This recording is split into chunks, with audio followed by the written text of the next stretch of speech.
இந்த படத்தோட ஸ்டார்ட்டிங் சீன்ல அஜித் அவர் ஒய்ஃபோட எங்கேயோ வெளிய கிளம்புறதுக்கு ரெடி ஆயிட்டு இருக்காரு. ஆனா, அப்ப த்ரிஷா பேசும்போது அஜித் கிட்ட வேண்டா வெறுப்பா தான் பேசுறாங்க. அப்பதான் ஒரு விஷயமே புரிய வருது. இவங்க 2 பேருக்கும் கல்யாணம் ஆகி 12 வருஷம் ஆகுது. ஆனாலுமே இப்ப இவங்க 2 பேத்துக்கும் மனஸ்தாபம் அந்த அளவுக்கு சரியில்ல. த்ரிஷாவால அதுக்கப்புறம் பொறுக்கவே முடியல. இதுக்கப்புறம் நம்ம அஜித்தோட ஒண்ணா சேர்ந்து வாழ முடியாது. நம்ம டைவர்ஸ் பண்ணிக்கலாம் அப்படின்னு சொல்லி அஜித் கிட்ட அந்த விஷயத்தையும் சொல்லிடுறாரு. அப்படி சொல்லும்போது நம்ம டைவர்ஸ் பண்றதுக்கான காரணம் என்னன்னு தெரிஞ்சுக்கலாமா அப்படின்னு அஜித் கேட்கும்போது தான் த்ரிஷாவும் நான் வேற ஒருத்தர லவ் பண்றேன். நான் அவர் கூட சேர்ந்து வாழ தான் எனக்கு பிடிச்சிருக்கு அப்படின்னு அஜித் கிட்டயே சொல்லிடுறாங்க. தன்னோட கணவர் முன்னாடியே நான் வேற ஒருத்தன காதலிக்கிறேன் அப்படின்னு சொல்லும்போது எந்த ஆணாலும் தாங்கவே முடியல. த்ரிஷா அப்படி சொல்லியும் அஜித் எதுக்கும் கோவப்படாம சரி உன் விருப்பம் அப்படின்னு சொல்லி விட்டுறாரு. சரி இப்ப டைவர்ஸ்க்கும் 2 பேரும் அப்ளை பண்ணிடுறாங்க. சோ இப்ப டைவர்ஸ் நோட்டீஸ் வர கொஞ்ச நாள் ஆகும். ஆனா அது வரைக்கும் த்ரிஷாவுக்கு அஜித் கூட இருக்க பிடிக்கல. சரி ஒரு சேஞ்சுக்காக என்னோட அப்பா அம்மா வீட்டுக்கு போறேன் அப்படின்னு சொல்லி அவங்களும் கிளம்பி போறாங்க. ஆனா அப்படி போற வழியில பார்த்தா 9 மணி நேரம் கார்ல போனா அவங்க அப்பா அம்மா வீட்டுக்கு போயிடலாம். அஜித்தும் நீ எதுக்கு தயக்கப்படுற? நான் உன்ன கார்ல டிராப் பண்றேன் அப்படின்னு அஜித்தும் த்ரிஷாவும் 2 பேருமே த்ரிஷாவோட அப்பா அம்மா வீட்டுக்கு கார்ல டிரைவ் பண்ண ஒண்ணா போக ஆரம்பிக்கிறாங்க. அஜித் எப்படியோ அந்த சான்ஸ யூஸ் பண்ணி நம்ம எப்படியாச்சும் இவகிட்ட பேசியே ஆகணும் அப்படின்னு சொல்லி த்ரிஷாவுக்கு என்னென்னலாம பிடிக்குமோ அதெல்லாம் கரெக்ட்டா பார்த்து பார்த்து பண்றாரு. ஒரு கட்டத்துக்கு மேல நீ என்னதான் பண்ணாலும் நான் உன் கூட பிரிஞ்சு வாழ தான்டா போறேன் அப்படின்னு அவங்களும் முடிவெடுக்க ஆரம்பிச்சுட்டாங்க. ஹீரோவும் ஏதோ ஒரு நினைப்புல வண்டி ஓட்டிட்டு இருக்காரு. அப்ப திடீர்னு எதிர்பாராத விதமா ஒரு கார் வந்து அவங்க மேல மோத வந்துருது. உடனே ஹீரோவும் கார வேற பக்கம் திரும்பி அந்த ஆக்சிடென்ட்ட தடுத்துடுறாரு.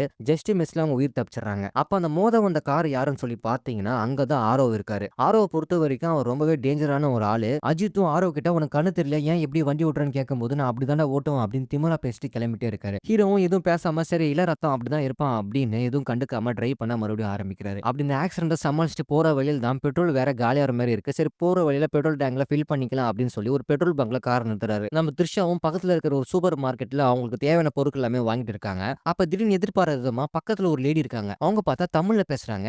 எங்கேயோ இருக்கிற ஒரு வெளிநாட்டுல நம்ம பக்கத்துல இருக்கிற தமிழ்ல பேசினா யாரா இருந்தாலும் பேசத்தான் செய்வோம். ஸோ த்ரிஷாவும் அத நோட் பண்ணி நீங்க தமிழா அப்படின்னு சொல்லி அந்த பொண்ணும் இவங்க 2 பேருமே பேச ஆரம்பிக்கிறாங்க. அப்ப த்ரிஷாவும் நான் எங்க ஹஸ்பண்ட் கூட வந்திருக்கேன். நாங்க பெட்ரோல் ஃபில் பண்ணிட்டு இருக்கோம் அப்படின்னு சொல்லி அவங்களோட டீட்டெயில்லாம் சொல்றாங்க. அந்த பொண்ணு ஆமா நானும் என்னோட ஹஸ்பண்ட் கூட தான் வந்திருக்கேன். அவர் பேரு அர்ஜுன் அப்படின்னு சொல்லி அர்ஜுன அங்க இன்ட்ரோடியூஸ் பண்ணி வைக்கிறாங்க. இங்க தான் அர்ஜுன் என்ட்ரி ஆகுறாரு. அந்த பொண்ணோட ஹஸ்பண்ட் தான் அர்ஜுன். அர்ஜுனும் அந்த ஊர்ல ஒரு ட்ரக் டிரைவரா வேலை பார்த்துட்டு இருக்காரு. சரி இப்ப 2 பேருமே ஒருத்தருக்கு ஒருத்தர் தெரிஞ்சுக்கிட்டு சரி த்ரிஷாவும் நான் கிளம்புறேன் ஹஸ்பண்ட் வெயிட் பண்ணிட்டு இருப்பாரு அப்படின்னு இப்ப த்ரிஷாவும் வெளிய வந்து பார்க்குறாங்க. சரி வெளிய வந்து பார்த்தா தலைக்கு ஒரு பஞ்சாயத்து. ஏற்கனவே ஆரோ வந்து கார மோதுற மாரி வந்து அங்கருந்து தப்பிச்சிருப்பான். அதெல்லாம் ஒரு பக்கம் இருக்க. இப்ப பெட்ரோல் பங்குக்கு அவனும் பெட்ரோல் போட வந்திருக்கான். ஆரோ தலைய பார்த்த உடனே இவன்கிட்ட நம்ம வம்பிழுப்போம் அப்படின்னு சொல்லி வேணும்னே வம்பிழுக்கிறான். தலைய நீ என்ன வேணா பண்ணிக்கிட எனக்கு கவலை இல்ல அப்படின்னு சொல்லி கூலா தான் நிக்கிறாரு. ஒரு கட்டத்துக்கு மேல சரி 2 பேருமே முறைச்சு பார்த்துட்டு அங்கிருந்து கிளம்பிடுறாங்க. ஹீரோவும் அவர் ஒய்ஃப் த்ரிஷாவும் 2 பேருமே நம்ம பிரச்சனை தேவையில்ல அப்படின்னு சொல்லி அங்கிருந்து கிளம்பிடுறாங்க. சரி எல்லாமே முடிஞ்சு போச்சு அப்படின்னு சொல்லி கிளம்பிட்டு போறக்கு அந்த சமயத்துல தான் கொஞ்ச தூரம் போன உடனே அஜித்தோட கார் அங்க பிரேக் டவுன் ஆயிருது. என்ன கார்ல என்ன பிரச்சனை அப்படின்னு சொல்லி இறங்கி பார்த்தா கூட எல்லாமே கரெக்ட்டா தான் இருக்கு. ஆனா கார் மட்டும் ஸ்டார்ட் ஆக மாட்டுது அப்படின்னு சொல்லி அவருக்கு ஒரு குழப்பம். ஆள் நடமாட்டமே இல்லாத நடு ரோட்ல அவர் மாட்டிக்கிட்டாரு. அப்ப எதிர்பாராத விதமா தான் அங்க ஒரு ட்ரக் வருது. அந்த ட்ரக்க ஓட்டிட்டு வரவர் தான் அர்ஜுன். ஏற்கனவே அர்ஜுனுக்கும் த்ரிஷாக்கும் ஒரு பழக்கம். அப்ப அந்த அர்ஜுன் ஓட்டிட்டு வர ட்ரக்க பார்த்த உடனே த்ரிஷாவும் கை போடுறாங்க.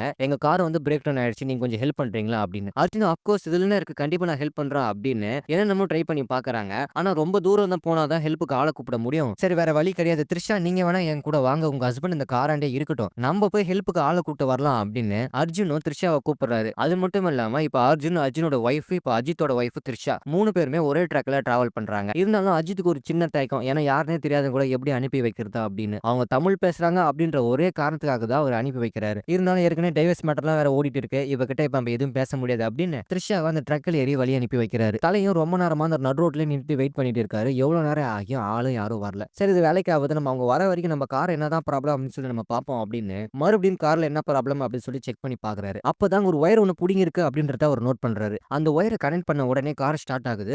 ஆஹா! இது தெரியாம போச்சு அப்படின்னு உடனே கார் எடுத்துக்கிட்டு த்ரிஷா பக்கத்துல இருக்கிற ஊர்ல டிராப் பண்றதா அர்ஜுன் சொல்லியிருந்தாரு. உடனே அந்த ஊர்ல இருக்கிற ஒரு காஃபி ஷாப் போய் கிளம்பி போய் பார்த்தா த்ரிஷா அங்க காணோம். அஜித்துக்கு ஒரே ஷாக்கு. என்னடா அவ இந்த காஃபி ஷாப்ல தானே வந்து இறங்குறேன்னு சொன்னாலே இப்ப ஆள காணோமே அப்படின்னு அங்க இருக்கிறவங்க எல்லார்கிட்டயும் என் ஒய்ஃப் வந்தாங்களா? என் ஒய்ஃப் வந்தாங்களா? அவங்க பேர் த்ரிஷா. இந்த மாரி இந்த ஹைட் இந்த வெயிட் அப்படிலாம் சொல்லி என்னென்னமோ பேசி பார்க்குறாரு. ஆனா யாருமே எதுவும் சொல்ற மாரி இல்ல. அவருக்கு தலையே சுத்தி போச்சு. ஒரு கட்டத்துக்கு மேல ஒரு ஒய்ஃப தொலைச்சிட்டா அப்படின்னு சொல்லி போலீஸ் ஸ்டேஷன்ல போய் கம்ப்ளைண்ட் கூட குடுத்து பார்த்துட்டாரு. ஆனா அங்கேயும் எதுவும் வேலைக்கு ஆகுற மாரி தெரியல. அவரோட ஒரே குறிக்கோள் என்னன்னா, அந்த காஃபி ஷாப்ல ஏதோ ஒண்ணு நடந்திருக்கும் அப்படின்னு மறுபடியும் அங்கேயே வந்து பார்க்குறாரு. ஆனா அந்த காஃபி ஷாப் ஓனரும் அடிக்கடி வந்து டிஸ்டர்ப் பண்ணாதடா அப்படின்னு சொல்லி நம்ம அஜித்த வெளிய தான் தொரத்துறான். அப்ப அந்த காஃபி ஷாப்புக்கு வெளிய இருக்கிற ஒரு எடிபுடி பையன் திடீர்னு தமிழ்ல பேசுறான். நம்ம தலைக்கு ஒண்ணும் புரியல. அதுவும் த்ரிஷாவ பத்தி பேசுறான். ஆஹா இவன்கிட்ட பேசினா ஏதோ க்ளூ கிடைக்கும் அப்படின்னு பேச்சுவார்த்தை போகும்போது தான் உன்னோட பொண்டாட்டிய கடத்திட்டாங்க. இந்த வழியா போனா உன்னோட பொண்டாட்டிய கண்டுபிடிக்கலாம் அப்படின்னு அந்த எடுபுடி பையன் பேச்ச கேட்டு அந்த வழியா அவர் கிளம்பி போறாரு. அப்படி அவர் போய் பார்க்கும்போது தான் அந்த இடத்துல ஆரோவோட கார் நிக்குது. ஆரோவோட கார் எப்படி இங்க வந்திருக்கும் அப்படின்னு அஜித்துக்கு ஒரே குழப்பம். அப்ப திடீர்னு பின்னாடி இருந்த ஆரவ் நம்ம அஜித்தோட தலையில ஓங்கி அடிக்கிறாரு. அடிக்கிறாரு. அங்க சுத்தி இருக்கிறவங்க எல்லாருமே அஜித்த அடிக்க ஆரம்பிக்கிறாங்க. அஜித் மயக்க நிலையில விழுந்துடுறாரு. இங்க தான் ஒரு மிகப்பெரிய ஒரு ட்விஸ்ட்டே. த்ரிஷாவ கடத்துனது வேற யாருமே கிடையாது. அர்ஜுன் தான். அதுவும் ஆரோவோட ஹெல்ப்ல. அர்ஜுன், ஆரோ, அர்ஜுனோட ஒய்ஃப் எல்லாருமே ஒரே கேங் தான். ஏதோ ஒரு காரணத்துக்காக தான் த்ரிஷாவ கடத்தி வச்சிருக்காங்க. நம்ம அஜித்தையும் இப்ப போட்டு அடிக்கிறாங்க. அப்பதான் அஜித் விசாரிக்கும்போது தான் உண்மையே தெரிய வருது. அர்ஜுன் என்ன சொல்றாருன்னா, "உன் பொண்டாட்டிக்கு உனக்கும் ஏகப்பட்ட சண்டை இருக்கு. உன் பொண்டாட்டி வேற ஒருத்தன வச்சிருக்கா. எப்படியோ உனக்கு தெரிஞ்சா பிரச்சனை தானே அப்படின்னு உன்ன போட்டு தள்ள எனக்கு காசு குடுத்துருக்கா. ஒண்ணும் பிரச்சனை இல்ல. நீ அதிகமா காசு குடு. உன்ன நான் விட்டுர்றேன்." அப்படின்னு சொல்லி அர்ஜுன் நம்ம அஜித்துக்கு ஒரு டீல் வைக்கிறாரு. அஜித்துக்கும் என்ன பண்றதுன்னு தெரியல. சரி கடைசியா உன் பொண்டாட்டியோட நீ அதிகமா காசு குடு. உன் பொண்டாட்டியும் விட்டுர்றேன். உன்னையும் விட்டுர்றேன் அப்படின்னு அவங்க 2 பேரும் வாழ்றதுக்கான வழிய அர்ஜுன் சொல்லும்போது தான், சரி நீ கேட்கற காசு நான் குடுக்குறேன் அப்படின்னு பேங்க்ல இருந்து அவரோட மொத்த சம்பளமும் எடுத்து அர்ஜுனுக்கு குடுக்க ரெடி ஆயிட்டு இருக்காரு. இருந்தாலும் நம்ம தலைக்கு ஒரே ஒரு குழப்பமா தான் இருக்கு. என் பொண்டாட்டி கூட நான் 12 வருஷமா குடும்பம் நடத்தியிருக்கேன். அவ என்னதான் என்னை விட்டு போகணும்னு நினைச்சா கூட என்ன கொலை பண்ற அளவுக்கு அவ வரமாட்டா. இதுல ஏதோ ஒரு தப்பு இருக்கா அப்படின்னு அவருக்கு ஒரே குழப்பமா தான் இருக்கு. அப்ப நிஜமாலுமே த்ரிஷா தான் அஜித்த ஆள் வச்சு கொலை பண்ண பார்த்தாங்களா அப்படின்னு சொல்லி கேட்டா, இங்க தான் ஒரு மிகப்பெரிய ட்விஸ்டே. ஆக்சுவலி த்ரிஷா அப்படி பண்ணவே கிடையாது. ஏன்னா அர்ஜுன் தலைக்கிட்ட போய் உன் பொண்டாட்டி தான்டா உன்னை கொலை பண்ண சொன்னா அப்படின்னு சொல்லி அங்க சொல்றாரு. அதே த்ரிஷா கிட்ட போய் உன் புருஷன் தான் உன்னை கொலை பண்ண சொன்னான். அவனுக்கு தெரியாம நீ வேற ஒருத்தனை வச்சிருந்தல்ல, அந்த கோவம் தாங்க முடியாம உன்னை கொலை பண்ண சொன்னான் அப்படின்னு மாத்தி மாத்தி பேசுறாரு. இப்ப த்ரிஷா கிட்டயும் பணத்தை கேக்குறாங்க. இப்ப இவங்களோட மெயின் டார்கெட் பணமா தான் இருக்கும் அப்படின்னு சொல்லி இங்க நமக்கு தெரிய வருது. நம்ம தலைய வேற வழி இல்லாம பேங்க்ல இருந்து பணத்தை எடுத்துக்கிட்டு அர்ஜுன் கிட்ட குடுக்கலாம் அப்படின்னு சொல்லி கிளம்பி போயிட்டு இருக்காரு. ஆரோ தான் நம்ம தலைய பிக் பண்றாரு. அப்படி போற வழியில நீங்க கேட்ட பணத்தை நான் குடுத்துட்டேன். என் பொண்டாட்டி எங்க அப்படின்னு சொல்லி ஆரோ கிட்ட எவ்வளவு கேட்டு பார்த்தாலும் ஆரோ சொல்ற மாதிரியே தெரியல. ஒரு கட்டத்துக்கு மேல தலைக்கு ஒரு விஷயம் புரிய வருது. இவனுங்க கிட்ட பன்மையா கேட்ட வேலைக்காவது அடிச்சு தான் கேட்கணும் அப்படின்னு ஆரோ பயங்கரமா போட்டு அடிக்கிறாரு. அந்த இடத்துல மிகப்பெரிய ஒரு ஃபைட் நடக்குது. ஒரு கட்டத்துக்கு மேல ஆரோ கன் எடுத்து சுடும்போது அஜித் அங்கிருந்து தப்பிச்சிடுறாரு. அதுவும் ஆரோ பணத்தோட கார்ல அங்கிருந்து எஸ்கேப் ஆயிடுறான். சோ ஹீரோக்கும் அஜித்தும் ஆரோ எங்க இருப்பாங்க அப்படின்னு சொல்லி ஒரு க்ளூவும் கிடைக்கல. அவரோட பணமும் இப்ப ஆரோ எடுத்துட்டு போயிட்டான். சோ ஒய்ஃபோட நிலைமை என்ன ஆகுன்னு தெரியல. பணமும் இல்ல, ஒய்ஃபும் இல்ல. அவருக்கு ஒரே குழப்பமா தான் இருக்கு. இப்படி சுத்தி சுத்தி இருக்கும்போது தான் அர்ஜுன் கூட இருக்கிற ஒரு ஆள அவன் பார்க்கறான். அதாவது அர்ஜுன் கூட வேலை செய்யற ஒருத்தன. அவன பார்த்தோனே இவன புடிச்சு கேட்டா நமக்கு நம்ம ஒய்ஃப் எங்க இருப்பான் அப்படின்ற உண்மை தெரியும் அப்படின்னு தலைய அவன அடிச்சு கேட்கிறாரு. அப்படி கேட்கும்போது தான் இந்த இடத்துல தான் உன்னோட ஒய்ஃப் வச்சிருக்காங்க. ஆனா அங்க நீ போனா உயிரோட திரும்பி வர முடியாது அப்படின்னு என்னதான் இருந்தாலும் என் பொண்டாட்டி நான் காப்பாத்தியாகும் அப்படின்னு தன்னோட உயிரை கூட பணைய வச்சுக்கிட்டு அந்த இடத்துக்கு நம்ம ஹீரோ கிளம்பி போறாரு. அங்க போன உடனே அர்ஜுனோட ஆளுங்க எல்லாமே தலைய ரவுண்ட் அப் பண்றாங்க. என்னதான் இருந்தாலும் எல்லாத்தையும் அடிச்சு போட்டுட்டு கடைசியில அர்ஜுனையும் பாத்துறாரு. இப்ப அர்ஜுனுக்கும் தலைக்கு பயங்கர சண்டை. ஒரு கட்டத்துக்கு மேல உன் ஒய்ஃபை நான் நரகத்துக்கு அனுப்பிச்சிட்டா, அது மட்டும் இல்லாம நீ எனக்கு கொன்னே போட்டாலும் உன் ஒய்ஃபை நான் சொல்ல மாட்டேன்டா அப்படின்னு சொல்லி என்னென்னமோ சொல்லி பாக்குறாரு. கடைசி நிமிஷத்துல அர்ஜுனோட உயிரே நம்ம இப்ப தலைக்கிட்ட தான் இருக்கு. உன் கீழே என் உயிர் போக கூடாது, நானா சாகணும் அப்படின்னு வாண்டடாவே அர்ஜுன் தனியே சூசைட் பண்ணி இறந்துடுறாரு. இப்ப தலைக்கு எல்லா பிரச்சனையும் முடிஞ்சிருச்சு. ஆனா தன்னோட ஒய்ஃப் எங்க இருக்காங்க அப்படின்ற விஷயம் தான் தெரிய வரல. தலையை இருக்கிற இடத்துல கொஞ்சம் தூரம் தேடி பாக்குறாரு. அப்பதான் இறந்து போன ஒரு பொண்ணோட உடம்பு கிடைக்குது. அந்த பொண்ணோட முகத்துல மூஞ்சே கிடையாது. அந்த பொண்ணு முகத்துல இருக்கிற தோல் எல்லாமே வெட்டி எடுத்திருக்காங்க. அது தன்னோட மனைவி தான், என் மனைவியை கொலை பண்ணிட்டாங்களே அப்படின்னு சொல்லி ஓன்னு கத்தி அழுகிறாரு. உடனே போலீஸ் அந்த இடத்துக்கு வந்து அங்கதான் விசாரிக்க ஆரம்பிக்கிறாங்க. அப்பதான் விஷயமே தெரிய வருது.